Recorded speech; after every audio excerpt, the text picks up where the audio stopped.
اپنے جس عضو کو سنت کے مطابق ڈھالتا جاتا ہے اس کا وہ عضو اللہ رب العزت کی نظر میں خوبصورت بنتا چلا جاتا ہے، حتیٰ کہ اگر وہ سر کے بالوں سے لے کے پاؤں کے ناخنوں تک اپنے آپ کو سنت کے مطابق بنا لے تو سجے ہوئے انسان کی طرح وہ اللہ رب العزت کی نظر میں پیارا ہو جاتا ہے۔ ارشاد فرمایا قل ان کنتم تحبون اللہ، اے میرے محبوب فرما دیجئے کہ اگر تم اللہ سے محبت کرتے ہو فاتبعونی، تم میری اتباع کرو، یحببکم اللہ، اس کا نتیجہ یہ ہوگا کہ اللہ رب العزت تم سے محبت فرمائیں گے، تم اللہ رب العزت کے محبوب بن جاؤ گے۔ چنانچہ جس شخص نے سنت کو اپنایا اس نے نجات پائی۔ امام مالک رحمت اللہ علیہ فرماتے تھے ان السنت مثل سفینۃ نوح علیہ الصلاۃ والسلام، کہ نبی علیہ الصلاۃ والسلام کی سنت نوح علیہ الصلاۃ والسلام کی کشتی کی مانند ہے۔ من رکبہا نجا، جو اس کشتی پر سوار ہو گیا وہ نجات پا گیا، ومن تخلف عنہا غرق، اور جو اس کشتی سے پیچھے رہ گیا وہ دنیا کے طوفانوں کے اندر غرق ہو گیا۔ ایک حدیث مبارکہ میں ہے نبی علیہ السلام نے ارشاد فرمایا من حفظ سنتی اکرمہم اللہ باربع خصال، جو شخص میری سنت کا اکرام کرتا ہے، عزت کرتا ہے، اس پر عمل پیرا ہوتا ہے، اللہ تعالیٰ 4 طریقوں سے اس بندے کا اکرام فرماتے ہیں۔ ایک المحبت فی قلوب البررہ، نیک لوگوں کے دلوں میں اللہ تعالیٰ اس بندے کی محبت ڈال دیتے ہیں۔ دوسری بات والہیبت فی قلوب الفجرہ، جو فاسق و فاجر ہوتے ہیں ان کے دلوں میں اللہ اس کا رعب بٹھا دیتے ہیں۔ والسعۃ فی الرزق، اللہ رزق اس کا کھلا فرما دیتے ہیں، رزق میں خوشائش عطا فرما دیتے ہیں۔ اور چوتھی چیز والثقۃ فی الدین، اللہ دین میں اس بندے کو مضبوط بنا دیتے ہیں۔ تو نبی علیہ الصلوۃ والسلام کی سنت انسان کے لیے فلاح پانے کا ذریعہ ہے۔ چنانچہ سید الطائفہ شیخ عبد القادر جیلانی رحمت اللہ علیہ کا قول ہے اساس الخیر متابعۃ النبی صلی اللہ علیہ وسلم فی قولہ و فعلہ، کہ خیر کی بنیاد نبی علیہ الصلوۃ والسلام کی اتباع قول میں اور فعل میں ہے۔ شاہ عبد العزیز رحمت اللہ علیہ فتح القدیر میں لکھتے ہیں من تحاول بالسنت عوقب بحرمان الفرائض، جو شخص سنت کا اہتمام نہیں کرتا، اس کو ہلکا سمجھتا ہے، اس کا وبال یہ ہوتا ہے کہ اس بندے کو فرائض سے محروم کر دیا جاتا ہے۔ نبی علیہ السلام نے ارشاد فرمایا من احب سنتی فقد احبنی، جس نے میری سنت سے محبت کی اس نے مجھ سے محبت کی، ومن احبنی کان معی فی الجنہ، اور جس نے مجھ سے محبت کی وہ جنت میں میرے ساتھ ہوگا۔ ایک حدیث پاک میں نبی السلام نے ارشاد فرمایا من تمسک بسنتی عند فساد امتی فلہ اجر 100 شہید، کہ جو میری سنت کا اس وقت التزام کرے جبکہ سنت کی طرف سے بے توجہی کی جا رہی ہو، اس کو چھوڑا جا رہا ہو، تو نبی علیہ السلام نے فرمایا کہ اس بندے کو 100 شہیدوں کا ثواب عطا کیا جائے گا۔ ایک سنت مبارکہ کو زندہ کرنے پر 100 شہیدوں کا ثواب۔ نبی علیہ السلام نے ارشاد فرمایا ترکت فیکم امرین، میں تمہارے درمیان 2 چیزیں چھوڑے جا رہا ہوں، لن تدلوا، تم ہرگز گمراہ نہیں ہوگے، ان تمسکتم بہما، اگر تم ان دونوں کو پکڑے رہو گے، کتاب اللہ و سنت نبی، ایک اللہ رب العزت کی کتاب اور دوسرا اس کے نبی علیہ الصلوۃ والسلام کی سنت کی اتباع کرنا۔ چنانچہ ہمیں چاہیے کہ ہم سنت کی پیروی کریں اور زندگی کو سنت سے مزین کریں، اپنے ظاہر کو نبی علیہ السلام کی سنت سے مزین کریں اور اپنے باطن کو اللہ رب العزت کی معرفت سے منور کریں۔ عام طور پر اگر کوئی ماڈل ہو تو پھر اس کو اپنانا آسان ہوتا ہے۔ اللہ رب العزت نے اپنے پیارے حبیب صلی اللہ علیہ وسلم کو بھیج کر اتمام حجت فرما دی کہ میرے بندو، میرے محبوب صلی اللہ علیہ وسلم تمہارے درمیان زندگی گزار چکے، اب ان کی ایک ایک بات محفوظ ہے، تم ہر عمل ان کے مطابق اگر کر لو گے تو تم قیامت کے دن میری نگاہوں میں محبوب ہوگے، پیارے ہوگے، اس لیے کہ ان المحب لما یحب مطیع، محب جس سے محبت کرتا ہے اس کا مطیع ہوتا ہے۔ تم اگر میرے محبوب صلی اللہ علیہ وسلم سے محبت کے دعوے دار ہو تو تمہیں چاہیے کہ تم ان کی سنت کی پیروی کرو۔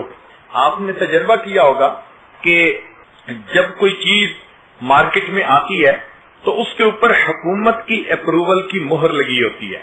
کوئی بھی فوڈ آئٹم تو گورنمنٹ اس پر مہر لگا دیتی ہے کہ ہاں یہ تمام قوانین کے مطابق کھانا تیار کیا گیا۔ اب مہر لگے ہوئے اس فوڈ کی کچھ اور قیمت ہوتی ہے۔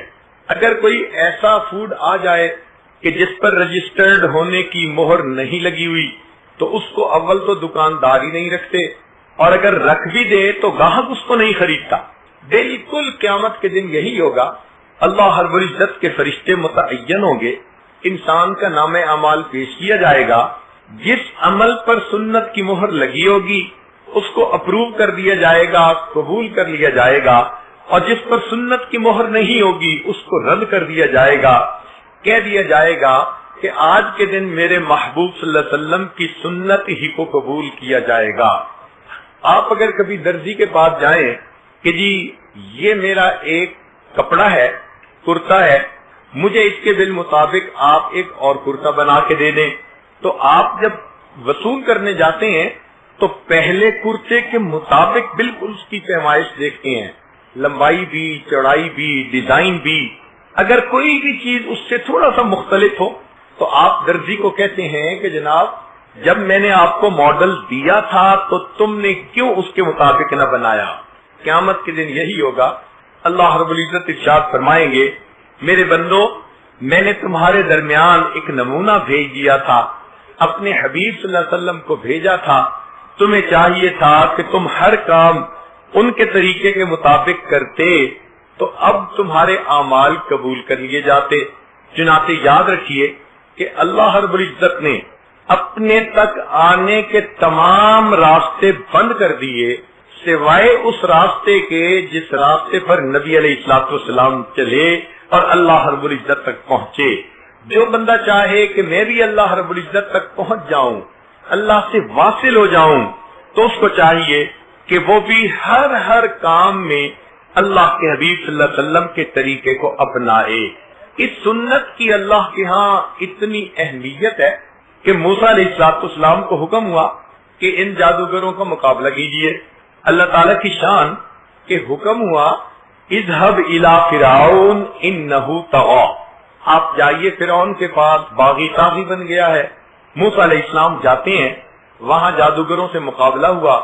اللہ کی شان کہ جادوگروں نے ایمان قبول کر لیا تو موسیٰ علیہ السلام حیران ہوئے، اے اللہ آپ نے تو بائی نیم مجھے فرمایا تھا کہ جاؤ فرعون کے پاس، وہ باغی طاغی بن گیا، اور اب فرعون کو تو ہدایت نہ ملی، جادوگروں کو ہدایت مل گئی۔ تو فرمایا کہ وجہ یہ تھی کہ اس زمانے میں جب دو پارٹیوں میں مقابلہ ہوتا تو ان کی ایک یونیفارم ہوا کرتی تھی جب بادشاہ نے کوئی مقابلہ دیکھنا ہوتا تھا۔ اب جب موسیٰ علیہ السلام اور جادوگر آمنے سامنے آنے تھے تو وہاں کے جو افسر تھے انہوں نے کوشش کی کہ موسیٰ علیہ السلام جادوگروں والا لباس پہنے، وہ تو اللہ کے نبی علیہ السلام تھے، انہوں نے انکار کر دیا۔ وہ بڑے حیران کہ کریں تو کیا کریں، چنانچہ انہوں نے یہ فیصلہ کیا کہ چلو یونیفارم تو ایک جیسی ہوگی، ہم جادوگروں کو موسیٰ علیہ السلام جیسا چوغا پہنا دیتے ہیں۔ چنانچہ انہوں نے جادوگروں کو موسیٰ علیہ السلام جیسے کپڑے پہنا دیے۔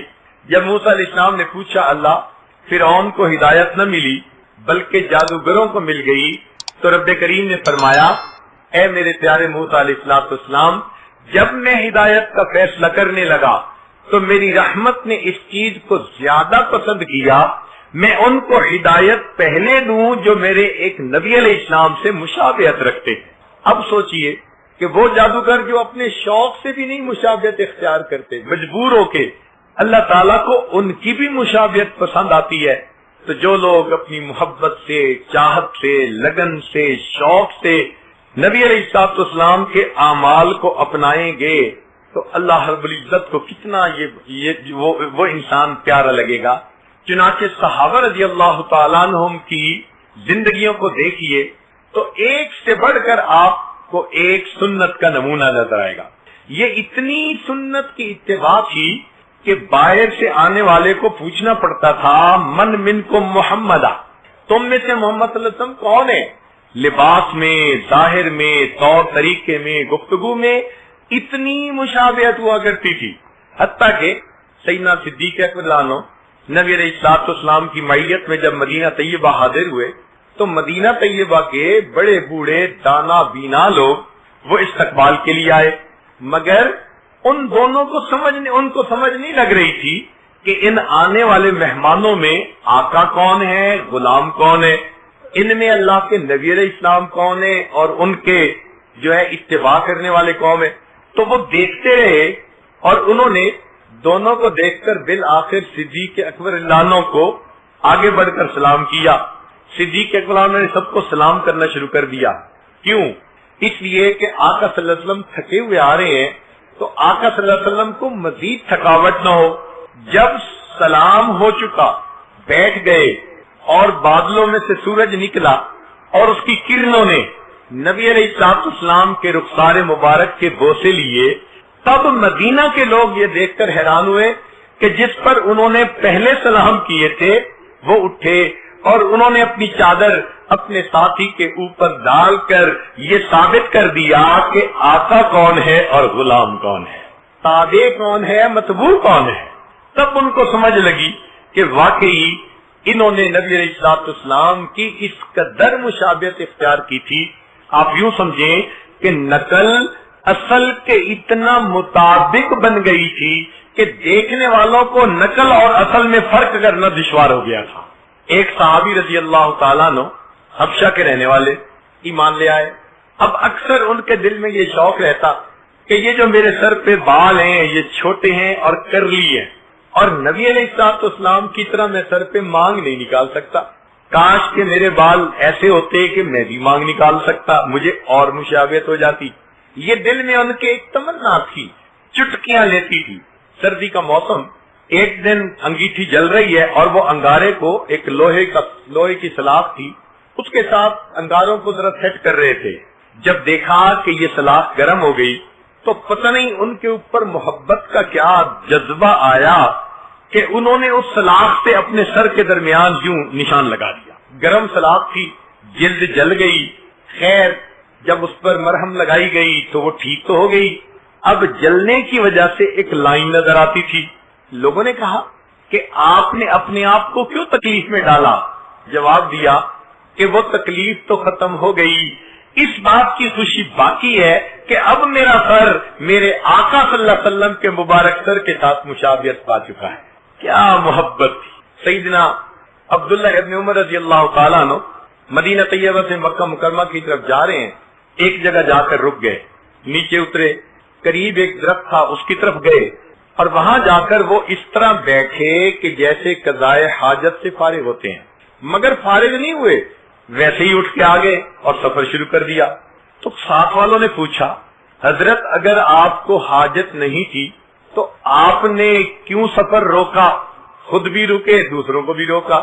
عبداللہ ابن مدلان نے جواب دیا کہ گو مجھے ضرورت نہ تھی، مگر ایک دفعہ میں نے نبی علیہ الصلوۃ والسلام کے ساتھ سفر کیا، میں نے دیکھا کہ میرے آقا صلی اللہ علیہ وسلم اس جگہ پر رکے اور آپ سواری سے اترے، فارغ ہوئے. جب میں گزر رہا تھا میرے دل میں خیال آیا میں بھی وہی عمل کروں جو میرے آقا صلی اللہ علیہ وسلم نے کیا. تو میں گیا اور تھوڑی دیر بیٹھ کے واپس آ گیا. میرا ٹائم تو لگ گیا مگر مجھے آقا صلی اللہ علیہ وسلم کی ایک یاد کو تازہ کرنے کا موقع نصیب ہو گیا. اس سے اندازہ لگتا ہے کہ صحابہ رضی اللہ تعالیٰ عنہ کس قدر نبی علیہ الصلوۃ والسلام کی سنتوں کے شیدائی تھے. وہی سمجھا جائے گا شیدائے جمال مصطفیٰ، وہی سمجھا جائے گا شیدائے جمال مصطفیٰ، جس کا حال حال مصطفیٰ ہو کال کال مصطفیٰ. سبحان اللہ.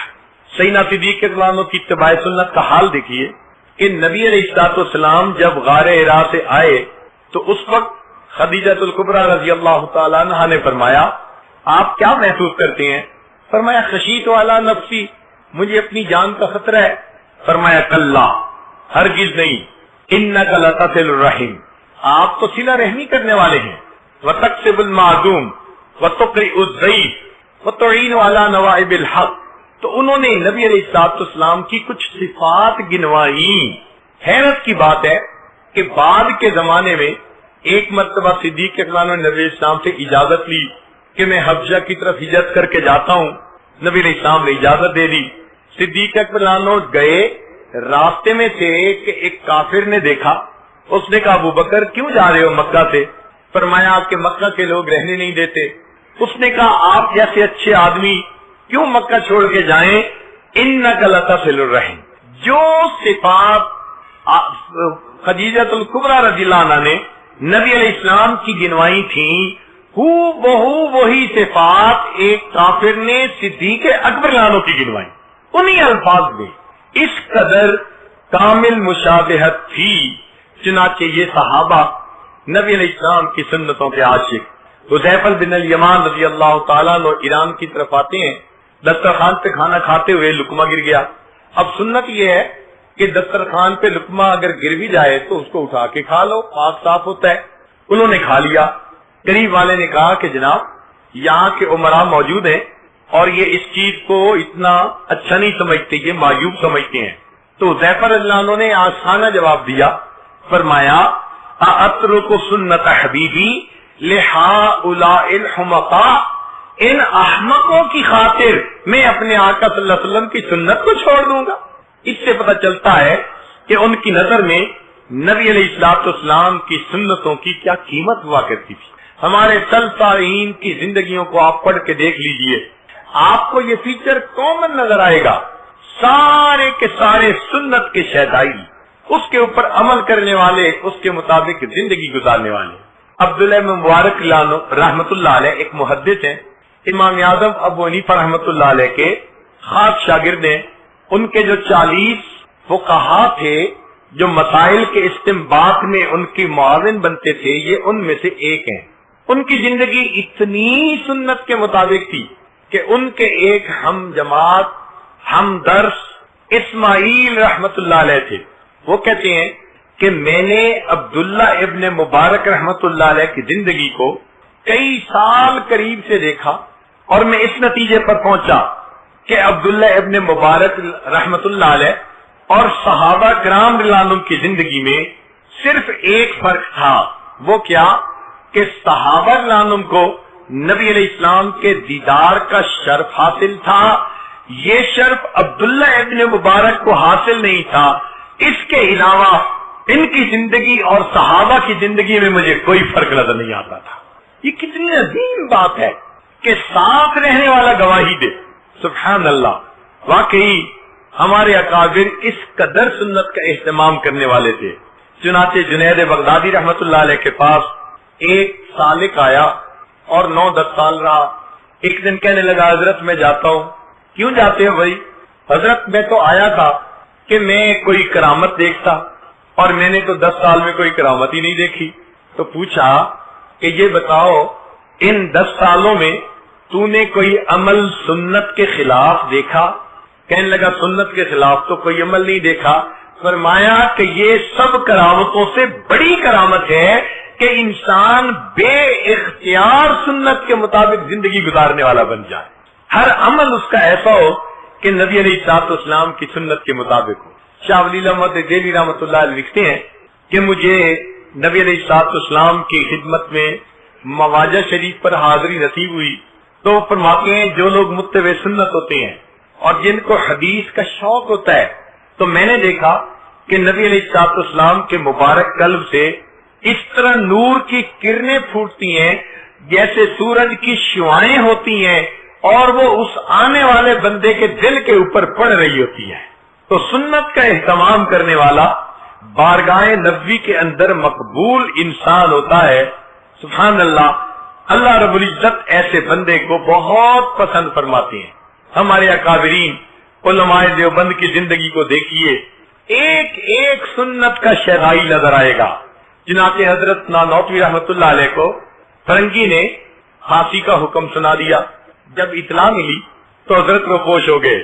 3 دن کے بعد پھر باہر پھر رہے ہیں، کسی نے کہا کہ جناب پھانسی کا حکم، جان کا بچانا فرض ہے، آپ باہر کیوں پھر رہے ہیں؟ تو حضرت نانوتوی رحمت اللہ علیہ نے جواب دیا کہ میں نے اپنے آقا صلی اللہ علیہ وسلم کی مبارک زندگی کو دیکھا تو مجھے نبی علیہ الصلوۃ والسلام پوری زندگی میں 3 دن غار ثور کے اندر روپوش حالت میں ملے، پھر آپ باہر تشریف لائے، میں بھی 3 دن روپوش رہا، اب باہر آ گیا ہوں، اگر کوئی پکڑ کر پھانسی بھی چڑھائے گا تو میں پھانسی کا پھندا چوم کر جھول جایا گا۔ کیا محبت تھی ان کو نبی علیہ الصلوۃ والسلام کی مبارک سنتوں سے۔ حضرت گنگوہی رحمۃ اللہ علیہ آخری عمر میں موت یا بند آ جانے کی وجہ سے بے نائی نہیں رہی تھی، تو آپ پابندی کے ساتھ سرما لگاتے تھے۔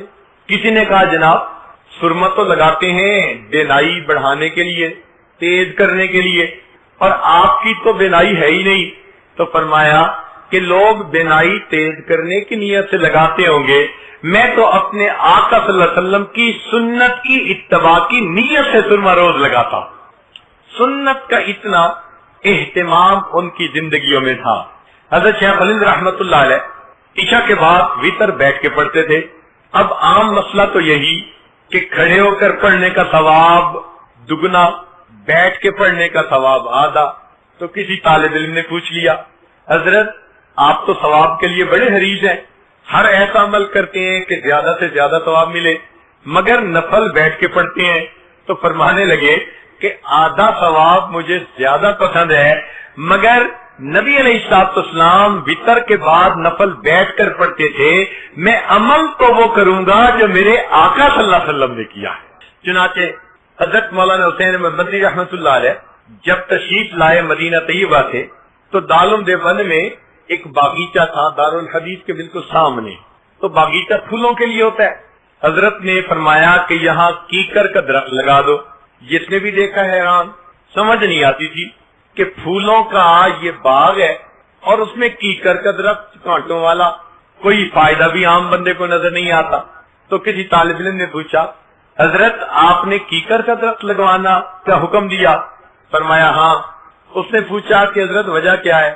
تو فرمایا کہ میں نے کتابوں میں پڑھا کہ نبی علیہ الصلوۃ والسلام نے بیت رضوان کیکر کے درخت کے نیچے لی تھی، میں نے یہ درخت اس لیے لگوایا میں دارالحدیث میں آیا جایا کروں گا، کیکر کا درخت یاد آ کے مجھے اپنے آقا کی یاد آ جایا کرے گی۔ چنانچہ حضرت مولانا قاسم نانوتوی رحمۃ اللہ علیہ انہوں نے جب یہاں باغ لگوایا تو اس میں اہتمام کے ساتھ گلاب کے پھول لگوائے۔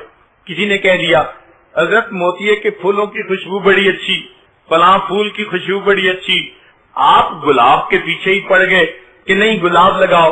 فرمانے لگے میں اس لیے کہہ رہا ہوں کہ میں نے کتابوں میں پڑھا ہے نبی علیہ الصلوۃ والسلام کے مبارک پسینے سے جو خوشبو آتی تھی، گلاب کی خوشبو آپ صلی اللہ علیہ وسلم کے پسینے سے سب سے زیادہ قریب ملتی ہے، اس لیے میں گلاب کی خوشبو یہاں لگوانا چاہتا ہوں۔ سبحان اللہ، ہر کام میں نبی علیہ الصلوۃ والسلام ان کے سامنے رہتے تھے۔ مولانا یحییٰ رحمت اللہ علیہ جو حضرت شیخ الحدیث رحمت اللہ علیہ کے والد گرامی ہے، وہ فرمایا کرتے تھے کہ اگر کوئی بندہ سنت کے مطابق پاخانہ کر لے گا اس کو اتنا ثواب ملے گا کہ خلاف سنت نفلیں پڑھنے پر بھی اس کو وہ ثواب نہیں مل سکتا۔ تو ہمارے اکابر علماء دیوبند کو اللہ رب العزت نے سنت کے اہتمام میں ایک امتیازی شان عطا فرمائی تھی، اور بالکل یہی معاملہ تھا ہمارے اسلاف اکابر مشائخ نقشبند میں بھی، وہ بھی ایک ایک عمل میں سنت کی رعایت کرتے تھے۔ چنانچہ مشائخ نقشبند نے اپنی کتابوں میں لکھا کہ لوگ تو مجاہدے کے ذریعے سلوک کو طے کرنا چاہتے ہیں، ہم سنت کے اہتمام کے ذریعے سلوک کو طے کرواتے ہیں۔ امام ربانی مجدد ثانی رحمت اللہ علیہ ان کی سنت کے اہتمام کا یہ حال تھا کہ ایک مرتبہ دانت میں درد تھی تو حضرت نے ایک سالک کو کہا کہ کچھ لونگ لے کے آؤ۔ اس زمانے میں لونگ ہی علاج ہوتا تھا، اس کا تیل ذرا درد کو کم کر دیتا تھا۔ جب وہ لے کے آیا تو آپ نے اپنے ہاتھ پر رکھ کر دیکھا تو وہ لونگ 4 تھے یا 6 تھے، تاک عدد نہیں تھے۔ تو آپ نے فرمایا کہ دیکھو یہ صوفی بنا پھرتا ہے اور اس کو اتنا بھی پتہ نہیں کہ اللہ وتر و یحب الوتر، اللہ تعالیٰ تاک ہیں اور تاک عدد کو پسند کرتے ہیں۔ مقصد یہ تھا کہ اس کو ان لونگ کے لانے میں بھی تاک عدد کی رعایت کرنی چاہیے تھی۔ اللہ اکبر کبیر، اتنے چھوٹی سی کام میں بھی سنت کا اہتمام۔ چنانچہ ان کے مکتوبات کو پڑھیں تو سنت کی جو عظمت دل میں پیدا ہوتی ہے، اللہ اکبر کبیرہ، وہ بیان سے باہر ہے۔ ذرا سنیے اپنے مشائخ کی اتباع سنت کے بارے میں امام ربانی مجدد ثانی رحمت اللہ علیہ ایک بات فرماتے ہیں، علماء طلباء توجہ کے ساتھ سنیں اور اس کے مزے لیں کہ سنت کی کیا وقت انہوں نے سمجھائی۔ فرماتے تھے ہمارے اکابر شرع شریف کے نفیس موتیوں کو، یعنی احکام شریعت کو نفیس موتیوں سے تشبیہ دی، سالک کے دل میں عظمت آئے شریعت کی۔ ہمارے اکابر شرع شریف کے نفیس موتیوں کو بچوں کی مانند وجد و حال کے جوز و مویز کے بدلے نہیں دیتے۔ جوز و مویز کہتے ہیں منقع اخروٹ، بچے ہوتے ہیں نا، وہ ہیرا موتی دے دیں گے اور اس کے بدلے اخروٹ لے لیں گے۔ فرمایا یہ تو بچوں کا کام ہوتا ہے، تو یہ جو وجد و حال ہے یہ اخروٹ منقع ہے، اور شرع شریف کے احکام وہ نفیس موتیوں کے مانند ہے۔ عبارت کا زور دیکھیے کہ کتنی قوت کے ساتھ انہوں نے یہ بات کہی۔ فرماتے ہیں ہمارے اکابر شرع شریف کے نفیس موتیوں کو بچوں کی مانند وجد و حال کے جوز و مویز کے بدلے نہیں دیتے، نفس سے فس کی طرف مائل نہیں ہوتے۔ نفس سے مراد قرآن و حدیث اور فس سے مراد تصوف کی کتاب فصوص الحکم۔ نفس سے فس کی طرف مائل نہیں ہوتے، فتوحات مدنیہ سے فتوحات مکیہ کی طرف التفات ہی نہیں کرتے۔ فتوحات مکیہ یہ ابن عربی رحمت اللہ علیہ کی تصوف کی کتاب ہے، اور فتوحات مدنیہ سے حدیث پاک مراد ہے۔ تو فرماتے ہیں ہمارے اکابر شرع شریف کے نفیس موتیوں کو بچوں کے مانند وجد و حال کے جوز و مویز کے بدلے نہیں لیتے، نفس سے فس کی طرف مائل نہیں ہوتے، فتوحات مدنیہ سے فتوحات مکیہ کی طرف التفات نہیں کرتے، ان کا کارخانہ بلند ہے۔ اللہ اکبر کبیر۔ آپ اندازہ لگائیے کس قدر سنت کا اہتمام انہوں نے سمجھایا کہ ہمیں ایک ایک کام سنت نبوی صلی اللہ علیہ وسلم کے مطابق کرنا چاہیے۔ چنانچہ مرزا بے دل نے ایک شعر لکھا، وہ شعر ایک ایرانی شیخ تھے، ان کو اچھے لگے، انہوں نے دل میں فیصلہ کیا کہ میں جاؤں گا اور مرزا بے دل سے ملوں گا۔ جب وہ آئے تو مرزا بے دل ایک حجام کے پاس بیٹھے تھے اور وہ اپنی ریش کٹوا رہے تھے۔ جب اس ایرانی شیخ نے دیکھا تو اس نے ایک ٹھنڈی سانس لی، ایک آنکھ کھینچی۔ جب اس نے دیکھ کے آنکھ کھینچی تو مرزا بے دل نے کہا کہ آپ آنکھ کیوں کھینچتے ہیں؟ ریش میں خراشم دلے کتین میں خراشم، میں اپنی داڑھی کو کاٹ رہا ہوں، کسی کے دل کو تو نہیں نہ ایذا پہنچا رہا۔ انہوں نے جواب میں کہا بلا دل رسول اللہ صلی اللہ علیہ وسلم میں خراشم، تو عام بندے کا دل نہیں دکھا رہا، تو آقا صلی اللہ علیہ وسلم کے مبارک دل کو دکھا، تو سید القلوب کو دکھا رہا ہے۔ جب انہوں نے یہ بات کی مرزا بے دل پہ چوٹ لگی، اس نے کہا جزاک اللہ کے چشمم باز کر دی، مرابا جان جا ہمراز کر دی۔ اتنا اہتمام تھا ہمارے مشائخ میں نبی علیہ الصلوۃ والسلام کی سنتوں کا کہ ایک ایک سنت کے اوپر وہ اپنے آپ کو قربان کر دیا کرتے تھے۔ چنانچہ ایک بزرگ تھے جن کا معمول یہ تھا کہ 1,00,000 مرتبہ درود شریف پڑھ کر کچھ عرصے بعد نبی علیہ السلام کو تحفہ بھیجا کرتے تھے، پھر 1,00,000 درود شریف پڑھ کر پھر تحفہ بھیجا کرتے تھے۔ ان کی زندگی کا یہ معمول تھا، لاکھوں مرتبہ انہوں نے نبی علیہ السلام کی خدمت میں درود و سلام کا تحفہ بھیجا. ان کو ایک مرتبہ خواب میں نبی علیہ السلام کی زیارت نصیب ہوئی. وہ فرماتے ہیں کہ میں نے نبی علیہ السلام کو دیکھا, آپ کا سینے انور گریبان کھلا تھا اور کچھ داغ تھے جیسے زخم کے ہوتے ہیں. تو میں دیکھ کر ذرا حیران ہوا, قریب ہوا. میں نے کہا اے آقا صلی اللہ علیہ وسلم, مجھے آپ کا سینہ چھلنی نظر آتا ہے, زخم کے نشان نظر آتے ہیں, خیریت تو ہے؟ نبی علیہ السلام نے فرمایا ہاں یہ لوگ ہیں جو میری سنت کو چیرتے ہیں, وہ میرے سینے پہ زخم لگاتے ہیں. میں نے کہا اے آقا صلی اللہ علیہ وسلم, یہ کفار ہیں, زندگی بھر جنہوں نے آپ کو تکلیف پہنچائی, اب بھی وہ تکلیف پہنچانے والے کام کرتے ہیں. نبی علیہ السلام نے فرمایا میں کفار کی بات نہیں کر رہا, مجھے میرے رشتہ داروں نے تکلیفیں پہنچائی. میں سجدے میں گیا, اوجڑی اوپر ڈال دی گئی, میں گلی میں سے چلتا تھا, لوگ میری طرف دیکھ کر بسا اوقات تھوکا کرتے تھے, میرے چہرے پہ مٹی پھینکا کرتے تھے. مجھے ان سے کوئی گلہ نہیں, اس لیے وہ تو کفار تھے. گلہ تو مجھے ان سے ہے جو کلمہ پڑھتے ہیں, مجھے اپنا آقا اور سردار مانتے ہیں, اور جب عمل کا وقت آتا ہے وہ میری سنتوں کو ذبح کر دیتے ہیں. ان کو احساس ہی نہیں ہوتا, ان کی وجہ سے آج میرا سینہ زخمی ہے. غیروں سے گلہ نہیں ہوتا, گلہ اپنوں سے ہوا کرتا ہے. فرمایا مجھے اپنی امت سے گلہ ہے, اس لیے کہ یہ ماننے والے لوگ تھے. جب انہوں نے میری سنت کا جو ہے وہ اہتمام نہ کیا تو غیروں سے کیا امید کی جا سکتی ہے. نبی علیہ السلام نے جب یہ بات فرمائی, ان بزرگ کی آنکھوں میں آنسو آ گئے. فرمایا تم تو غیروں کی بات کرتے ہو, ہم نے اپنے بھی آزمائے ہیں. تم تو غیروں کی بات کرتے ہو, ہم نے اپنے بھی آزمائے ہیں. لوگ کانٹوں سے بچ نکلتے ہیں, ہم نے پھولوں سے زخم کھائے ہیں. میرے آقا صلی اللہ علیہ وسلم خواب کے اندر غم زدہ حالت میں ہیں کہ مجھے غم ہے اپنی امت کی وجہ سے, جو کلمہ پڑھنے والے صبح اٹھتے ہیں, چہرے سے سنت کو ہٹا کر اس کو گٹر کے اندر ڈال دیتے ہیں.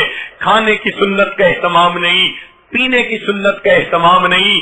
گھر کے اندر 10 روپے کا اگر کوئی بلب ٹوٹ جائے تو ماں بچے کے تھپڑ لگا دیتی ہے, وہی بچہ میری سنت کو توڑ دیتا ہے. ماں کے سر پہ جوں نہیں رینگتی, وہ ٹس سے مت نہیں ہوتا, باپ اس کا کوئی نوٹس نہیں لیتا. تو معلوم ہوتا ہے میری سنت ان کی نظر میں 1 روپے کے برابر بھی اہمیت نہیں رکھتی. یہ میرے وہ امتی ہیں جو میری شفاعت کے ہر وقت جو ہے وہ دل کے اندر حسرتیں رکھتے ہیں, لیکن میری سنت کا مذاق اڑاتے ہیں. اور پھر اور بھی زیادہ دیکھیے, کچھ تو وہ لوگ ہیں جنہوں نے انگریزی تعلیم پا کر دنیا داری کا راستہ اختیار کر لیا.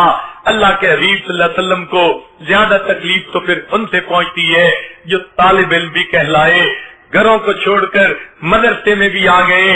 یہ لوگ جو کل میرے وارث بننے کے جو ہے وہ امیدوار ہیں, یہ بھی میری سنتوں کا اتنا اہتمام نہیں کرتے جتنا کرنا چاہیے تھا.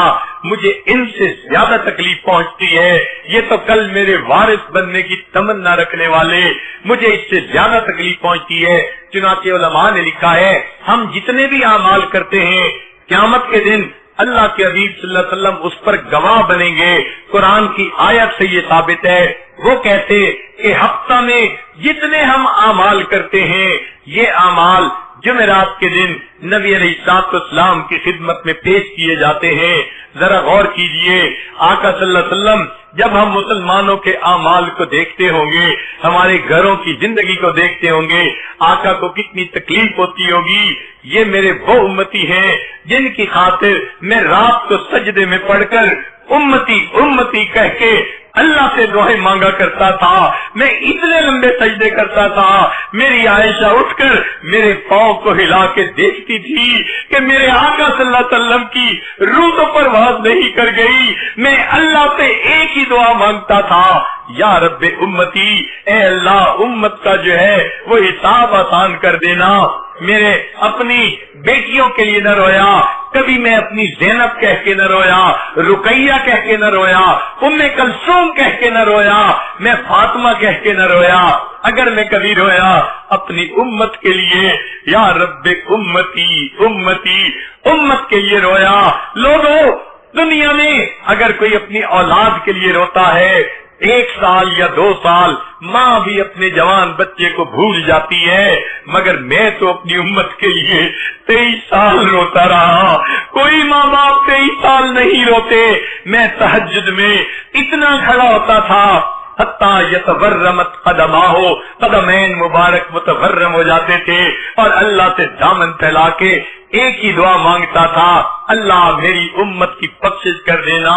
میری امت نے میرے آنکھوں کی قدر رکھی، وہ تو خود اپنے ہاتھوں سے میری سنتوں کو مٹانے والے بن گئے اور میری سنتوں کو توڑنے والے بن گئے. ذرا ان کے گھروں کو دیکھو، آج میری سنتوں کی مذبح گاہیں بن چکی ہیں. جب شادی کا موقع ہوتا ہے ہر ایک کو منا لیتے ہیں، رشتہ دار ہو جا کر منا لاتے ہیں، قریب بھی جو ہے ہمسایہ ہو اس کو بھی منا لیا جاتا ہے، گھر کا ڈرائیور ناراض ہو اس کو بھی منا لیا جاتا ہے، گھر میں کام کرنے والی خادمہ ناراض ہو اس کو بھی پیغام بھیج دیتے ہیں، اور جی شادی کا موقع ہے سب کو بلا لینا چاہیے، کوئی بات نہیں ہم سوری کر دیتے ہیں. سب ناراض لوگوں کو منا کے گھر بلا لیا جاتا ہے. جب شادی کا وقت آتا ہے میری سنت کو گھر سے نکال دیا جاتا ہے. کیا ان کی نظر میں میری سنت کی کوئی اہمیت نہیں؟ کیوں یہ مجھے نہیں منانا چاہتے؟ کیوں یہ مجھے خوش نہیں کرنا چاہتے؟ تو واقعی اللہ کے حبیب صلی اللہ علیہ وسلم نے اگر قیامت کے دن ہم سے پوچھ لیا میرے امتی تو نے میری سنت کی کیا قدر کی، ہم کیا جواب دیں گے؟ احادیث میں آتا ہے نبی علیہ السلام حوض کوثر کے ہم پر ہوں گے، اس وقت کچھ امتی آئیں گے لیکن ان کو اس طرح دور بھگا دیا جائے گا جیسے اونٹ کو ہنکا دیا جاتا ہے. کہہ دیا جائے گا اے اللہ کے حبیب صلی اللہ علیہ وسلم یہ آپ کے امتی تو تھے لیکن سنتوں کو توڑ کے خوش ہوتے تھے، غیروں کے رسم و رواج پہ عمل کرنے والے، غیروں کے طریقوں کو اپنانے والے. سوہکن چلے جاؤ یہاں سے، دفع دور ہو جاؤ یہاں سے. اللہ کے حبیب صلی اللہ علیہ وسلم اس وقت ایک آنکھ ادھر نہیں دیکھیں گے کہ تم نے تو میری سنت کا اہتمام نہ کیا. اگر قیامت کے دن ہم نبی علیہ السلام کی بارگاہ میں حاضر ہوئے، اے اللہ کے حبیب صلی اللہ علیہ وسلم ہماری شفاعت کر دیجئے، اور نبی علیہ السلام نے جواب میں اتنا پوچھ لیا کہ بتاؤ تم نے زندگی میں میری سنتوں کو کتنا اپنایا تھا، تو اس وقت ہم کیا جواب دیں گے؟ اللہ کے حبیب صلی اللہ علیہ وسلم نے فرما دیا تم ایسے وقت میں پیدا ہوئے جب لوگ اپنی چیزوں کا تعارف کروا رہے تھے، جب ایڈورٹائزمنٹ کا زمانہ تھا، ہر بندہ اپنے پروڈکٹ کو پوری دنیا کے اندر ایڈورٹائز کرنے کے چکر میں لگا ہوا تھا. لوگ تو اپنے پیتل اور تانبے کو بھی سونا بنا کے پیش کر رہے تھے. وہ میرے امتی تمہارے ہاتھ میں تو میری سنتیں سونے کی مانند تھی، بتاؤ تم نے میری سنتوں کا کتنا تعارف کروایا. لوگوں نے سیل فون جیسی چیز کو کچے اور پکے مکان میں پہنچا کے دکھا دیا. تم نے میری سنت کے لیے کیا قربانی دی، کتنی کوشش کی، تم نے کہاں تک میری سنت کو امت کے سامنے پیش کیا. ہم اس وقت کوئی جواب نہ دے پائیں گے کہ اللہ کے حبیب صلی اللہ علیہ وسلم ہم نے آپ کی سنتوں کے لیے کیوں نہ کوشش کی.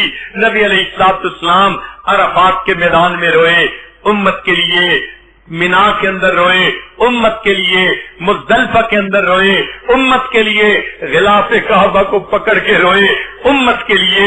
نبی علیہ السلام اپنے گھر میں تہجد کے لیے مصلی پہ روئے امت کے لیے. جس محبوب صلی اللہ علیہ وسلم نے امت کے لیے اتنے آنسو بہائے، ہم اپنی زندگیوں کو دیکھیں کہ ہم آج ان کی سنتوں کا اہتمام نہیں کرتے جیسے کرنا چاہیے تھا. کسی نے کیا اچھی بات کہی، کسی غم گسار کی محنتوں کا عجیب میں نے سلا دیا، جسے میرے غم نے بھلا دیا اسے میں نے جی سے بھلا دیا. میں تیرے مزار کی جالیوں کی ہی مدحتوں میں لگا رہا، تیرے دشمنوں نے تیرے چمن میں خزاں کا جال بچھا دیا.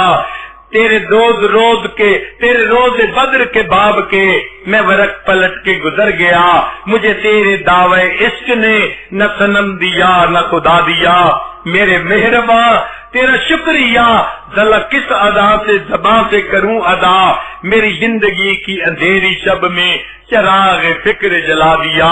وہ آقا صلی اللہ علیہ وسلم جنہوں نے ہمیں زندگی گزارنے کا طریقہ سمجھایا، اللہ سے واصل ہونے کا طریقہ سمجھایا، آج اس محسن انسانیت کی سنتوں کا ہم اہتمام نہیں کرتے۔ ہم اپنے گھروں میں دیکھیں عورتوں بچوں کو آج اگر کھانے کا طریقہ پسند ہے تو غیروں کا، لباس پسند ہے تو غیروں کا، گھر کی سجاوٹ دیکھیں تو غیروں جیسی، ہر چیز غیروں کی اگر پسند ہے تو قیامت کے دن حوض کوثر پہ نبی علیہ السلام کے سامنے پیش ہو کر ہم پھر کیا کہہ سکیں گے؟ اے اللہ کے نبی صلی اللہ علیہ وسلم ہماری شفاعت فرمائیے۔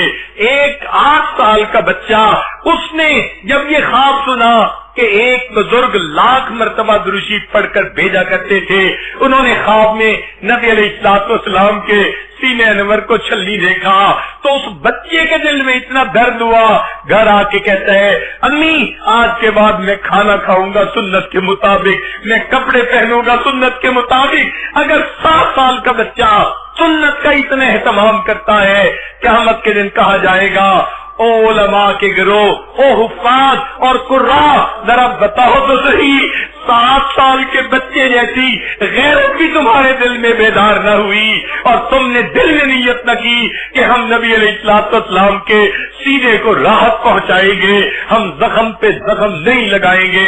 سوچئے تو صحیح پھر قیامت کے دن ہم اپنے آقا صلی اللہ علیہ وسلم کو کیا جواب دیں گے؟ افسوس کی بات ہے جن سے وفا کرنی تھی آج ہم ان سے جفا کر رہے ہیں، جن سے جفا کرنی تھی آج ان کے طریقوں کو اپناتے پھر رہے ہیں۔ پھر قیامت کے دن ہمارا کیا معاملہ ہوگا؟ ہم نے بہت سارے لوگوں کو دیکھا ہے اپنے ماں باپ کا دل دکھاتے ہوئے جھجکتے ہیں، امی روٹ جائے گی، ابو روٹ جائیں گے، میں یہ کام کرنا پسند نہیں کرتا۔ وہی بندہ جو ماں اور باپ کے دل دکھنے کا اتنا خیال کرتا ہے، جب سنت کا وقت آتا ہے بے دریغ سنت کو توڑ دیتا ہے، احساس تک نہیں ہوتا۔ اس سے میرے آقا صلی اللہ علیہ وسلم کا دل دکھے گا، میں نبی علیہ السلام کے دل کو خوشی پہنچانے کی بجائے ان کو تکلیف پہنچانے کا باعث بن جاؤں گا۔ چنانچہ آج وقت ایسا آ گیا کہ ہم نبی علیہ السلام کی سنتوں کا اہتمام کرنے کا عہد کریں کہ آقا صلی اللہ علیہ وسلم آپ کی ایک ایک سنت پر ہم عمل کریں گے اور نبی علیہ السلام کی سنتوں سے اپنے آپ کو مزین کریں گے۔ ذرا توجہ کیجئے گا، اپنی بات کو سمیٹتے ہوئے یہ عاجز ایک بات مثال دے کے سمجھاتا ہے۔ کسی ماں کو بیٹے سے اتنی محبت ہوتی ہے، اگر ہاتھ میں اس کے تصویر ہو اور کہہ دیا جائے ذرا بچے کی تصویر آگ میں ڈال دو، ماں کہے گی یہ کیسے ہو سکتا ہے، میں اپنے بچے کی تصویر آگ کے ڈال دوں؟ اسے کہو اسے پھاڑ دو، وہ کہے گی میں پھاڑتی بھی نہیں۔ اس محبت کی وجہ سے جو ماں کو اپنے بیٹے سے ہے، ماں اپنے بیٹے کی تصویر کبھی آگ میں نہیں ڈالتی۔ سوچئے اگر قیامت کے دن کوئی بندہ اپنے ظاہر کو نبی علیہ السلام کی سنتوں سے سجا کر اللہ کے حضور کھڑا ہوگا، کیا اللہ رب العزت اپنے محبوب کی شبیہ کو جہنم کی آگ میں ڈالنا پسند کریں گے؟ کبھی نہیں کریں گے۔ فرمائیں گے میرے بندے تو لگتا ہے میرے محبوب صلی اللہ علیہ وسلم کا نمونہ بنا ہوا ہے، میں تیرے باطن کو ایک طرف کر کے تیرے ظاہر کی وجہ سے تجھے جنت عطا کر دیتا ہوں۔ سبحان اللہ، ہم نے دنیا میں دیکھا ظاہر کی وجہ سے محبت کی جاتی ہے۔ چنانچہ ایک بزرگ فرماتے ہیں میں لڑکپن میں مدرسے جایا کرتا تھا، ایک گلی میں ایک عورت رہتی تھی، وہ جب بھی مجھے دیکھتی اپنے گھر بلا لیتی، بٹھا لیتی، کھانا کھلاتی، چیزیں دیتی، پیسے دیتی، بوسے لیتی اور جو ہے سینے سے لگاتی اور کہتی بچے پھر کبھی آ جانا۔ میں کبھی کبھی چلا جاتا تھا، ہر مرتبہ وہ میرے ساتھ محبت کا ایسا اظہار کرتی تھی. ایک دفعہ میں نے پوچھ لیا اماں آپ مجھ سے اتنی محبت کا اظہار کیوں کرتی ہیں؟ تو اس نے جواب یہ دیا کہ میرے بیٹے اصل بات یہ ہے میرا ایک بیٹا تیرا بالکل ہم عمر تھا اور اس کی شکل تیری شکل بالکل آپس میں ملتی ہے. بچے تم جب میرے سامنے آتے ہو مجھے اپنا بیٹا یاد آ جاتا ہے. اگر ماں اپنے بیٹے کی مشابہت دیکھ کر اپنے بیٹے کو یاد کرتی ہے تو اگر کوئی بندہ نبی علیہ الصلوۃ والسلام کی سنت کی اقتدا کرنے والا ہوگا اللہ تعالیٰ کو دیکھ کے اپنے محبوب یاد آتے ہوں گے. ہمارے اکابر کی تو کیفیت یہی تھی یہاں تک جذب کر لوں کاش تیرے حسن کامل کو تجھی کو سب پکار اٹھے گزر جاؤں جدھر سے میں. اے آقا صلی اللہ علیہ وسلم میں سنت کا ایسا نمونہ بن جاؤں میں جدھر سے گزر جاؤں لوگوں کو میرے آقا صلی اللہ علیہ وسلم یاد آ جائیں. کاش ہمارے دلوں میں وہ محبت آ جائے سنت کی وہ عظمت آ جائے سنت کی. پھر دیکھیے اللہ رب العزت کے حبیب صلی اللہ علیہ وسلم کو قیامت کے دن ہمیں دیکھ کر کتنی راحت ہوگی. چنانچہ نبی علیہ الصلوۃ والسلام کی امت سے محبت کا یہ عالم تھا. آپ صلی اللہ علیہ وسلم کے پاس ملک الموت آئے. اے اللہ کے حبیب صلی اللہ علیہ وسلم اللہ نے آپ کو یاد فرمایا ہے. نبی علیہ السلام نے فرمایا ملک الموت پہلے مجھے اللہ تعالیٰ سے یہ پوچھ کے بتاؤ میرے بعد میری امت کا کیا حال ہوگا. ملک الموت نے پوچھا رب کریم نے جواب دیا میرے حبیب صلی اللہ علیہ وسلم ہم آپ کے بعد آپ کی امت کو اکیلا نہیں چھوڑیں گے بے آسرا نہیں چھوڑیں گے. جس محبوب صلی اللہ علیہ وسلم کو امت کے ساتھ اتنی محبت کی کہ آخری لمحے میں بھی امت کی فکر لگی ہوئی ہے. آج وہی امت اگر سنت کو توڑنے والی بن جائے تو سوچئے آقا صلی اللہ علیہ وسلم کے لیے کس قدر یہ غم کی بات ہے. ہمیں چاہیے آج ہم دل میں یہ عہد کر لیں ہم بیٹھ کر اپنے زندگی کا جائزہ لیں گے ایک ایک عمل کو سنت کے مطابق بنائیں گے حتیٰ کہ گود سے لے کے گور میں جانے تک کی جتنی سنتیں ہیں ہم سب کو اپنائیں گے تاکہ نبی علیہ الصلوۃ والسلام کی سنتوں کا نمونہ بن جائیں تاکہ نبی علیہ الصلوۃ والسلام کی سنتوں کا ایسا نمونہ بن جائیں کہ قیامت کے دن اللہ رب العزت ہمارے اس ظاہر کو ہی قبول فرما لے. ہم نے دنیا میں دیکھا ہے بعض طلباء ایک نمبر سے ممتاز آ جاتے ہیں بعض طلباء ایک نمبر سے فیل ہو جاتے ہیں راسب بن جاتے ہیں. ذرا سوچئے تو صحیح اگر ایک نمبر اتنی اہمیت رکھتا ہے تو ہم اگر ایک سنت کو اپنائیں گے ہو سکتا ہے یہی سنت ہمارے لیے اللہ رب العزت کی نگاہوں میں ممتاز ہونے کا ذریعہ بن جائے. اللہ کو یہ بات پیاری لگے اور اللہ ہمارے لیے سنت بری زندگی گزارنی آسان فرما دے. اللہ تعالیٰ کے لیے یہ بات کوئی مشکل نہیں. ہاں ہم تو ظاہر کو سجا سکتے ہیں باطن کا معاملہ تو اللہ کے ذمہ ہے. مگر اتنی بات ضرور ہے قیامت کا دن ہوگا اگر ہم اپنی سنت شباہت کو لے کے اللہ کے حضور پہنچ گئے اور رب کریم نے پوچھا علماء طلباء تم دنیا سے کیا لے کر آئے تو اتنا تو کہہ سکیں گے تیرے محبوب کی یا رب شباہت لے کے آیا ہوں حقیقت اس کو تو کر دے میں صورت لے کے آیا ہوں. اے میرے مولا صورت تو بنائے پھرتے ہیں اس میں حقیقت کو بھر دینا یہ تو آپ کا کام ہے. آپ رحمت کی ایک نظر ڈال دیجئے ہمارے من کی کیفیتوں کو بھی سنت کے مطابق بنا دیجئے تاکہ ظاہر و باطن سنت کے نور سے منور ہو جائیں. اللہ تعالیٰ آج کی اس محفل میں ہمیں سنتوں بڑی زندگی گزارنے کی توفیق عطا فرمائے حتیٰ کہ جب موت کا وقت آئے ملک الموت آئے دلوں کو ٹٹولے عشق نبی سے بھرا ہوا پائے دماغوں کو ٹٹولے علم نبی سے بھرا ہوا پائے ہمارے اعضاء کو ٹٹولے سنت نبوی سے مزین نظر آئے اور وہ بھی اس کی گواہی دے دے کہ یہ بندہ مجھے اپنے آقا کا غلام نظر آتا ہے. سوچئے کتنی کامیاب زندگی ہوگی. رب کریم ہمیں ایک ایک سنت پر محبت کے ساتھ عمل کرنے کی توفیق عطا فرمائے اور اس سنت کے نور کو پوری دنیا کے اندر اللہ پھیلانے اور پہنچانے کی توفیق عطا فرمائے. وآخر دعوانا ان الحمد للہ رب العالمین۔ ابھی دعا سے پہلے آپ حضرات چند منٹ اسی مراقبے کی مشق فرما لیجئے، آنکھوں کو بند کر لیجئے، سر کو جھکا لیجئے۔ جیسے ظاہر میں یہ بارش برس رہی ہے، تصور کیجئے کہ اللہ کی رحمت کی بارش برس رہی ہے اور آج وہ ہمارے دلوں کو دھونا چاہتی ہے۔ ہوا او ہرس والا دل بدل دے، میرا غفلت میں ڈوبا دل بدل دے۔ ہوا او ہرس والا دل بدل دے، میرا غفلت میں ڈوبا دل بدل دے۔ بدل دے دل کی دنیا دل بدل دے، خدایا فضل فرما دل بدل دے۔ گنہگاری میں کب تک عمر کاٹوں، بدل دے میرا رستہ دل بدل دے۔ سنوں میں نام تیرا دھڑکنوں میں، مزہ آ جائے مولا دل بدل دے۔ ہٹا لوں آنکھ اپنی ماں سوا سے،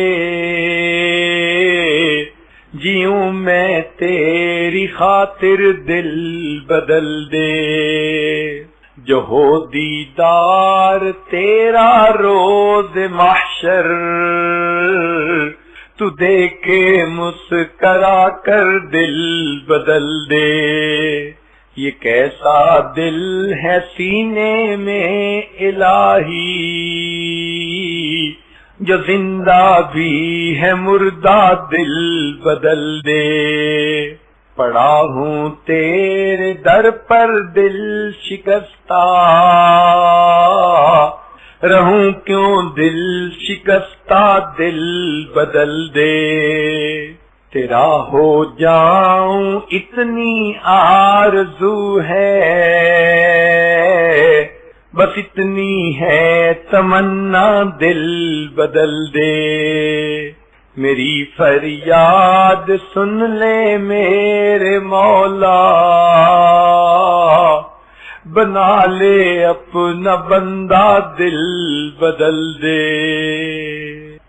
کہ جتنی امت کے ساتھ شفقت نبی علیہ السلام کو تھی اور جتنی محبت نبی علیہ السلام کو تھی، ایسی محبت کا کوئی تصور بھی نہیں کر۔ آپ ذرا غور کیجئے، دنیا میں جتنی محبتیں ہیں سب غرض والی محبتیں۔ میاں بیوی کی محبت غرض، بیوی کو خاوند کی ضرورت ہے، خاوند کو بیوی کی ضرورت ہے۔ اولاد ماں باپ کی محبت غرض، اولاد کو ماں کی ضرورت ہے، باپ کی، ماں باپ کو اولاد کی ضرورت ہے۔ بھائی بھائی کی محبت بھی غرض، ایک دوسرے کے ہیلپ کی ضرورت ہے۔ پڑوسی پڑوسی کی محبت بھی غرض کی بنیاد پہ ایک دوسرے کی ضروریات ہوتی ہیں۔ حتیٰ کہ اگر استاد شاگرد کی محبت ہے تو وہ بھی غرض کی۔ کیوں؟ استاد پڑھا رہا ہے کہ مجھ سے اللہ راضی ہو جائیں گے، اور شاگرد پڑھ رہا ہے کہ مجھے علم مل جائے گا۔ حتیٰ کہ پیر مرید کی محبت بھی غرض کی محبت، کہ مرید کے دل میں میری تربیت ہوگی اور پیر کے دل میں کہ اللہ راضی ہو جائیں گے۔ تو معلوم ہوا کہ غرض جیسی بھی ہو ہے تو غرض نہ پیچھے۔ ہاں، کوئی محبت ایسی ہے جو بے غرض ہو؟ ایک مرتبہ ذہن میں سوچا کہ کوئی محبت دنیا میں بے غرض ہے، تو ذہن نے جواب دیا کہ مخلوق کی محبت بے غرض نہیں ہو سکتی، کوئی نہ کوئی غرض تو لگی ہی ہوئی ہوگی۔ پھر سوچا کہ کوئی محبت، پھر ذہن نے کہا اگر دنیا میں بے غرض محبت دیکھنی ہے تو ذرا 1400 سال پیچھے چلے جاؤ۔ رات کا اندھیرا ہوگا، تم ایک ہستی کو دیکھو گے مصلی کے اوپر سجدے میں ہے، یا رب امتی یا رب امتی۔ کیا اس ہستی کو اپنے درجات کے بڑھنے کا تھا سما؟ نہیں، ان کو پہلے اللہ نے فرما دیا تھا لِيَغْفِرَ لَكَ اللَّهُ مَا تَقَدَّمَ مِن ذَنبِكَ وَمَا تَأَخَّرَ۔ ان کو اللہ نے پہلے بتلا دیا تھا وَلَسَوْفَ يُعْطِيكَ رَبُّكَ فَتَرْضَىٰ، میرے محبوب تجھے اتنا عطا کروں گا کہ تو بس بس کرنے لگ جائے۔ پھر وہ ہستی کیوں رو رہی ہے؟ اتنا لمبا سجدہ کہ بیوی اٹھ کے پاؤں ہلا کے دیکھتی ہے کہ ابھی زندگی تو ہے یا نہیں، یہ کیوں رو رہے ہیں؟ یہ امت کے اوپر شفقت کی وجہ سے رو رہے ہیں۔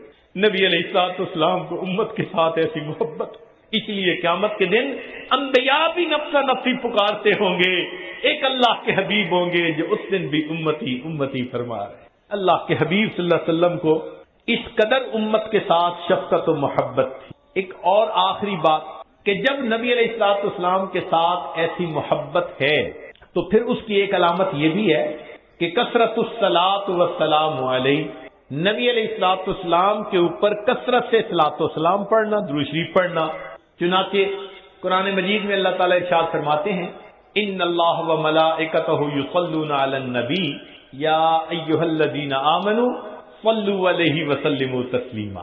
تو ہم بھی کثرت سے درود شریف پڑھیں، اللہم صلی علی سیدنا محمد وعلی آل سیدنا محمد وبارک وسلم۔ سید القراء ابن کعب رضی اللہ عنہ نبی علیہ السلام کی خدمت میں حاضر ہوئے، اے اللہ کے حبیب صلی اللہ علیہ وسلم، میں آپ پر تیسرا حصہ اپنے وقت کا درود شریف پڑھنے میں لگا دوں؟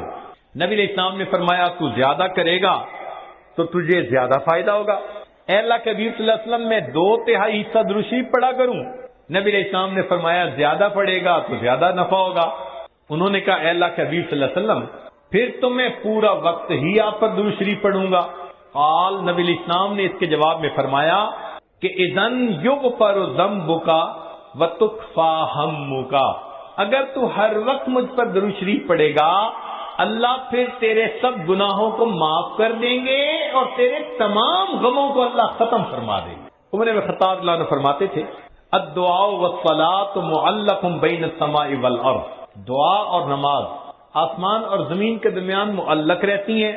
فلا يصعد الى الله منه شيء حتى يصلى على النبي صلی اللہ علیہ وسلم، یہ اس وقت تک اوپر قبولیت کے لیے نہیں جا پاتی جب تک کہ ان میں نبی علیہ السلام پر درود شریف نہ پڑھا گیا۔ اسی لیے ہر دعا سے پہلے بھی درود شریف پڑھنا چاہیے، بعد میں بھی پڑھنا چاہیے۔ نبی علیہ السلام نے ارشاد فرمایا الدعاء بین الصلاتین لا یرد، کہ 2 درود شریف کے درمیان جو دعا مانگی جاتی ہے اس دعا کو رد نہیں کیا جاتا۔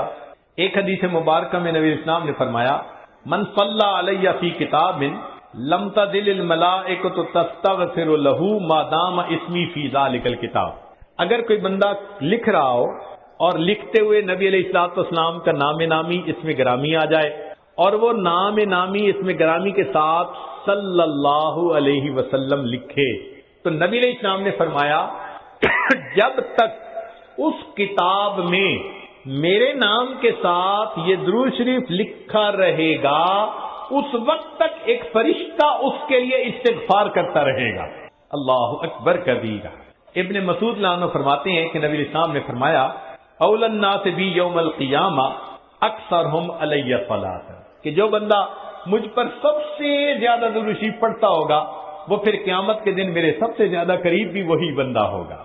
ابو بکر صدیق رضی اللہ عنہ نے ایک عجیب بات فرمائی، فرماتے تھے کہ الصلاۃ علی النبی امحق للذنوب من الماء البارد للنار، کہ جس طرح ٹھنڈا پانی آگ کو جلدی بجھا دیتا ہے، درود شریف کا پڑھنا انسان کے گناہوں کو اس سے بھی جلدی بجھا دیتا ہے۔ تو درود شریف پڑھنے سے انسان کے گناہ مٹا دیے جاتے ہیں۔ ابو ہریرہ عنہ فرماتے ہیں کہ نبی اسلام نے فرمایا من نسی الصلاۃ علی نسی طریق الجنہ، جو مجھ پر درود شریف پڑھنا بھول گیا وہ جنت کا راستہ ہی بھول گیا۔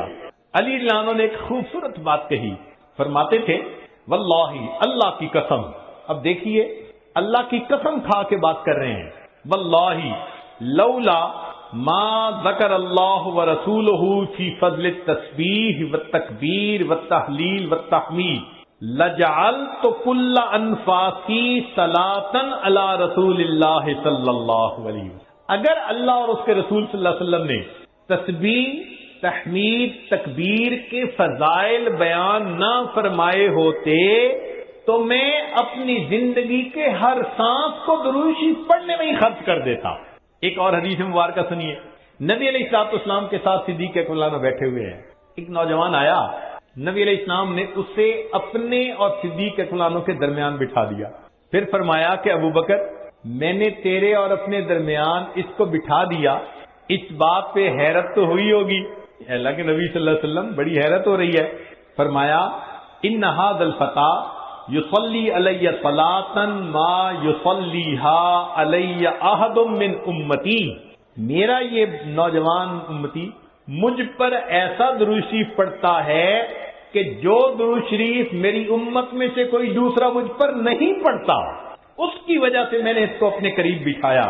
پھر نبی علیہ السلام نے بتلایا کہ وہ کیا درود شریف پڑھتا تھا، اللہم صلی علی محمد عدد من صلی علیہ وصلی علی محمد عدد من لم یصلی علیہ وصلی علی محمد کما امرت بالصلاۃ علیہ وصلی علی محمد کما تحب ان یصلی علیہ وصلی علی محمد کما ینبغی ان یصلی علیہ۔ چنانچہ ہمارے اکابر علماء دیوبند نے باقاعدہ تفصیل لکھی ہے کہ کس کس موقع پر درود شریف پڑھنا چاہیے۔ دخول المسجد والخروج منہ، مسجد میں داخل ہوتے ہوئے یا مسجد سے نکلتے ہوئے درود شریف پڑھنا چاہیے۔ والتشہد، اتحیات میں بھی درود شریف سب پڑھتے ہیں۔ ورؤیت المساجد، جب مسجد پر نظر پڑے تو اس وقت بھی درود شریف پڑھنا چاہیے۔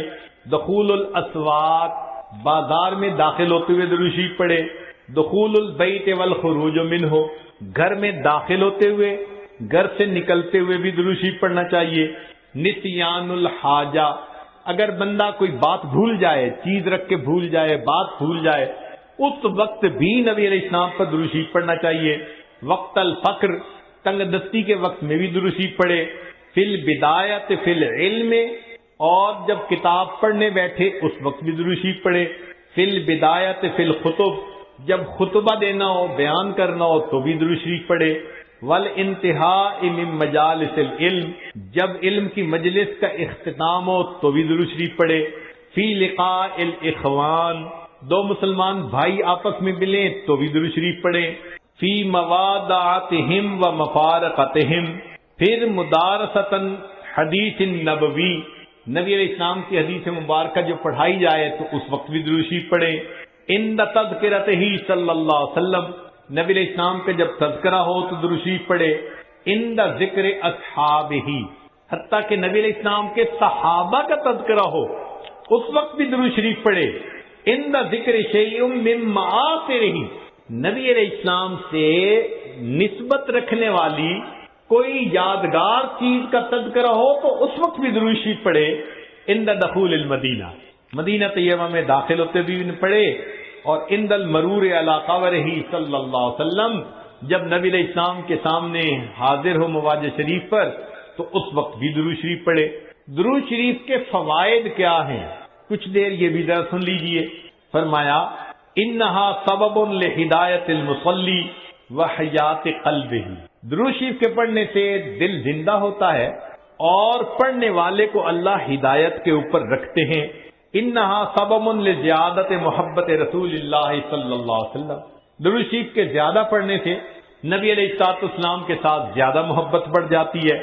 انہا سبب لزیادت محبت العبد لرسول اللہ صلی اللہ علیہ وسلم، جو درود شریف زیادہ پڑھتا ہے اس بندے کی محبت نبی علیہ السلام کے قلب مبارک میں بھی زیادہ ہو جاتی ہے۔ انہا سبب قرب العبد من ربہ یوم القیامہ، درود شریف کا زیادہ پڑھنا قیامت کے دن اللہ رب العزت کے قرب کا سبب بنتا ہے۔ انہا اداء لشیء من حقہ صلی اللہ علیہ وسلم، نبی علیہ الصلوۃ والسلام کے جو احسانات ہیں، درود شریف کا زیادہ پڑھنا گویا ان احسانات کا بدلہ چکانے والی بات ہے۔ انہا سبب کفایت اللہ عبدہ ما اہمہ، جو پریشانیاں ہوتی ہیں درود شریف کے صدقے اللہ رب العزت ان پریشانیوں کو ختم کر دیتے ہیں۔ انہا سبب اجابت الدعاء، دعا کی قبولیت کا یہ سبب ہوتا ہے۔ انہا سبب زکوٰۃ و طہارت للمصلی، جو درود شریف پڑھنے والا ہے اس کا دل اس سے صاف ہوتا ہے، اس کا نفس پاک ہوتا ہے۔ اور ایسے آدمی کو حدیث میں پاک میں فرمایا کہ جو درود شریف زیادہ پڑھتا ہے وہ بخیل نہیں ہوتا۔ پھر جو درود شریف زیادہ پڑھتا ہے وہ قیامت کے دن کی حسرت سے بچ جاتا ہے، اور جو درود شریف زیادہ پڑھتا ہے ملائے اعلیٰ میں اس بندے کی تعریفیں بہت ہوتی ہیں، اور اس کے عمر میں، اس کے وقت میں اللہ برکتیں عطا فرما دیتے ہیں۔ اور انہا سبب لتثبیت قدم العبد علی الصراط، جو بندہ درود شریف زیادہ پڑھتا ہے قیامت کے دن پل صراط سے گزرتے ہوئے اس کے پاؤں اتنے مضبوط ہوں گے، درود شریف زیادہ پڑھا ہوگا۔ اور ایک اور بات، انہا سبب لثقل کفۃ المیزان، کہ یہ درود شریف میزان کے پلڑے کے بھاری ہونے کا سبب بن جائے گا۔ اب اس بارے میں ایک حدیث مبارکہ ہے، وہ ذرا سن لیجئے کہ درود شریف کا قیامت کے دن کیا سبحان اللہ کیا شان ہوگی۔ ایک حدیث مبارکہ علامہ جلال الدین سیوطی رحمۃ اللہ علیہ نے التذکرہ میں اس کو ذکر کیا ہے، اور ابن ابی دنیا اور نمیری نے اس کو الاعلام کتاب میں ذکر کیا ہے۔ فرماتے ہیں کہ عبداللہ لانو ایک صحابی اس کے راوی ہیں کہ نبی علیہ السلام نے ارشاد فرمایا، ان لآدم علیہ السلام من اللہ عز وجل موقفا فی فصح من العرش، قیامت کے دن آدم علیہ السلام کو اللہ تعالیٰ عرش کے سامنے ایک ایسی جگہ عطا فرمائیں گے، علیہ ثوبان اخضران، ان پر دو سبز کپڑے ہوں گے، یعنی سمجھیں تہبند بھی سبز اور کرتا بھی سبز، کأنہ نخلۃ سحوق، جیسے شاخیں کٹی ہو نا تو سیدھا کھجور کا درخت ہوتا ہے، اس طرح آدم علیہ السلام کا اونچا لمبا قد مبارک ہوگا۔ ينظر الى من ينطلق به من والده الى الجنہ ومن ينطلق به الى النار، اونچے قد کی وجہ سے آدم علیہ السلام دیکھ رہے ہوں گے کہ ان کی اولاد میں سے کس کو جنت لے جایا جا رہا ہے اور کس کو جہنم لے جایا جا رہا ہے۔ فبین آدم علی ذلک، آدم علیہ السلام اس حال میں ہوں گے، اذ نظر الی رجل من امت محمد صلی اللہ علیہ وسلم، کہ وہ نبی علیہ السلام کی امت میں سے ایک بندے کو دیکھیں گے، ينطلق به الی النار، کہ اس کو فرشتے گھسیٹ کر جہنم کی طرف لے کے جا رہے ہوں گے۔ فینادی آدم علیہ السلام، تو آدم علیہ السلام پکاریں گے، یا احمد یا احمد، نبی علیہ السلام کا نام پکاریں گے۔ آپ صلی اللہ علیہ وسلم کا نام محمد بھی اور آپ صلی اللہ علیہ وسلم کا نام احمد بھی، اسمہ احمد، تو آدم علیہ السلام نبی علیہ السلام کا نام پکاریں گے، یا احمد یا احمد، فیقول علیہ الصلوۃ والسلام، اس نام کو سن کر نبی علیہ الصلوۃ والسلام جواب میں کہیں گے، لبیک یا ابا البشر، اے بشر کے والد، لبیک میں حاضر ہوں۔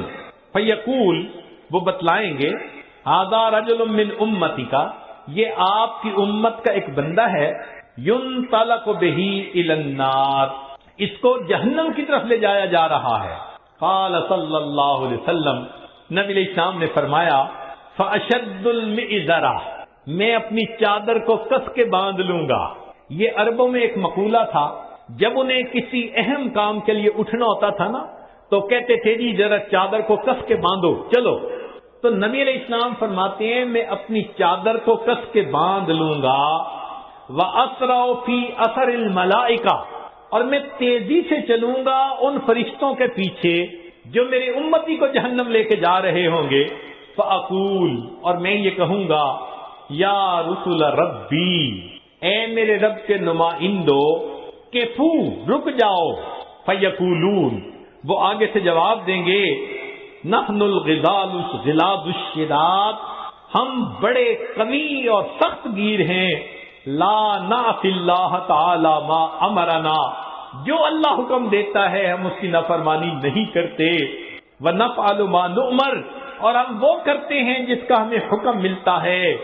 فَإِذَا آیَسَ النَّبِيُّ صلی اللہ علیہ وسلم، جب اللہ کے نبی صلی اللہ علیہ وسلم ان سے مایوس ہو جائیں گے کہ میرے کہنے کے باوجود یہ فرشتے جا رہے ہیں لے کے جہنم کی طرف، رک نہیں رہے، تو نبی علیہ السلام فرماتے ہیں، قبض علی لحیتہ بیدہ الیسری واستقبل العرش بوجہہ، نبی علیہ السلام اپنے بائیں ہاتھ سے اپنی ریش مبارک کو پکڑیں گے